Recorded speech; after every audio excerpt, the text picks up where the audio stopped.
Now I feel like this idea of life-changing books is overused. All I mean by that is that these books have planted a seed which then changed the way that I think and changed my actions. For each one of these books I'll give a 1-minute summary trying to encapsulate how exactly it changed my perspective. If you're new here, I'm Wilson, and this channel is all about creating and breaking habits, specifically focused on reading. If that sounds interesting, consider subscribing. I always thought that I had a really bad memory. I can't remember a person's name no matter how many times they've told me. I'm constantly forgetting things. I lose my keys, I lose my water bottle, and I thought that memory was just fixed. I have a bad memory and other people maybe have a good memory. And that was until I read this book. Now this book details the journey of Joshua 4, who, like me, believed that he had a very poor memory and there was nothing he could do about it. So he went and sought out memory athletes. These are people who compete on a world stage using their memory, doing things like memorizing a deck of cards, memorizing certain passages from books. And it turns out that all of these athletes started off as normal people, but through routine practice and techniques, they can improve their memory. The seed that was planted in this book is that all of memory is just strategy. For instance, he details a strategy to memorize a deck of cards, whereby you're taking all of the numbers and representing them by a person, and then representing each suit as an action. So then you're just mixing and matching those two things for each one of the cards. So you're not actually memorizing 52 cards, instead you're just memorizing the 12 people and the 4 different actions. Now through a lot of practice, I was actually able to memorize a deck of cards in 3 minutes with 100% accuracy. So it turns out that my memory is not actually that bad, I've just been using the incorrect strategies. Book, I am fairly certain that you've never heard of it, but it's on my favorite topic, habits. Big surprise. Now over COVID lockdowns, I picked up a handful of very bad habits that were wasting a ton of my time, particularly YouTube. I was watching probably about 8 hours of YouTube a day, another full-time job for me. Now the main seed that I got from this book is she breaks down the brain into 2 sections. The first being you, and then the second being your lizard brain, or rather your subconscious. All of our cravings come from our lizard brain. And essentially, the whole goal of our subconscious is to help us. All of your habits serve a purpose, which is to alleviate some form of discomfort. If I'm anxious or if I'm bored, I would reach for YouTube, and suddenly I'd be alleviated and I would feel great. Now our subconscious doesn't know our long-term goals and aspirations, so usually the thoughts between you and your subconscious are in direct conflict. So by being able to separate the thoughts into 2 distinct buckets, the ones coming from me and then the ones coming from my lizard brain, helped me devalue those cravings and essentially eliminate them. Now this wasn't easy and it did take time, but this book planted that seed. Next up is a book I am sure that you have all heard of, but I thought I would mention it anyway. I actually don't have the physical copy anymore. I gave it to my ex and I may never get it back. If you're watching this, read it, take notes in it, and then I'd like it back. Also, take me back.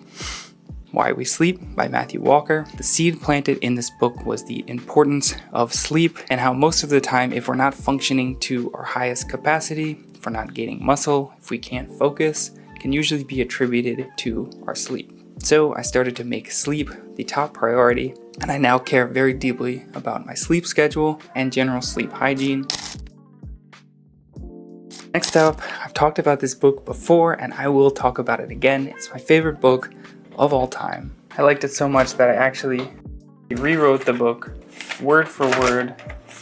It took me about 6 months to do it and now has instilled in me a copywriting routine whereby I am handwriting all of my favorite books, which I feel like is the best way to learn how to write well that no one's talking about. But the real seed that this book planted is that I have a personal narrative. I have interesting stories to tell. Tons of them actually.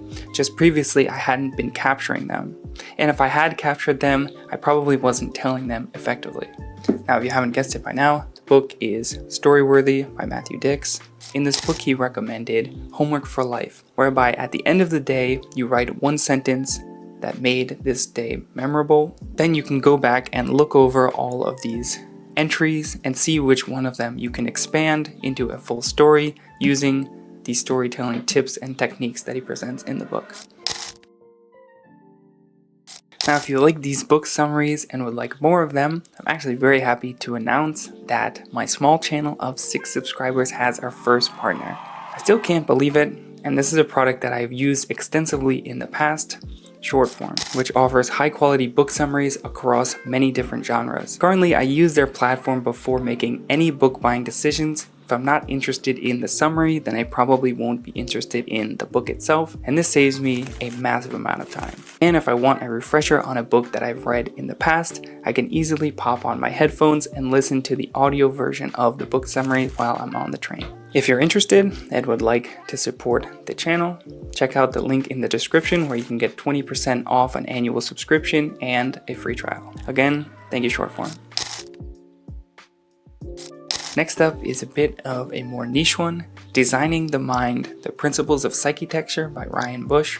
Now, this book planted the seed that we should treat our brain and our thoughts like a piece of software whereby we are the developer.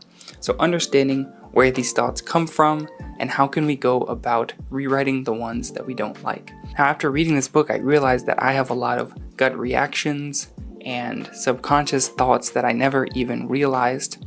But using the principles set forth in this book, I was able to capture them and try to go about rewriting them over time.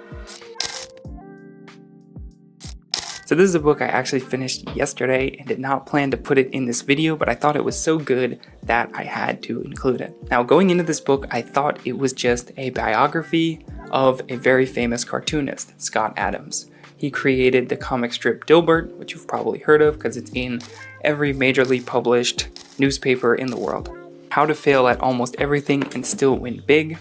Instead of just a biographical accounting of his life, he actually breaks down the systems and the strategies that he used to find his success, all the way from picking a career path down to his diet. Now, this book planted many seeds, most of them being tiny switches, but the major one that stuck with me the most from this book is his formula for success, whereby you don't actually need to become extraordinary at one skill, but rather merely good at many of them. And he lays out this thought whereby every skill that you acquire doubles your chance for success. Is this true? Probably not, but it makes you approach learning new skills differently and hold them at a higher premium. This book I've already made a video about, but I thought it was so good that I might include it in this list. The book being Digital Minimalism. You'll recognize my thumbnail was something like this. This book essentially lays out a way to think about how you use technology in your life differently. Now, the seed that was planted in this book was an evaluation of what exactly you're gaining from each piece of technology that you use. This led to me listing out the pros and cons that I get specifically from social media, besides YouTube, and realizing that it's not actually worth the time that I'm spending on it, so I might as well quit it. Also, it led to me texting differently now, where ideally most of the time when I'm texting, it is to set up a real world interaction or a phone call. So now I answer texts 3 times a day in batches. Next up, if you see me at a social setting, you will probably see me standing like this. Now, what is this nerd doing? Our body language has a giant effect on how we feel and how people perceive us. So I'm normally pretty socially awkward and shy, but after standing like this for a few minutes, I can muster up the confidence to talk to people and come across in a more confident way. I'm truly shocked that this works every single time that I do it. Anyway, if you want an abridged version of the book, there's actually a great TED Talk that the author Amy Cuddy gives. I'll have it linked below. The book is Prescence by Amy Cuddy. What grows from a seed? Trees. Easily the best book I've ever read about nature and makes me think about trees completely differently. Did you know that trees can keep dead stumps alive by siphoning off some of their nutrients? Trees also have a World Wide Web where they can communicate to each other through their root system. What?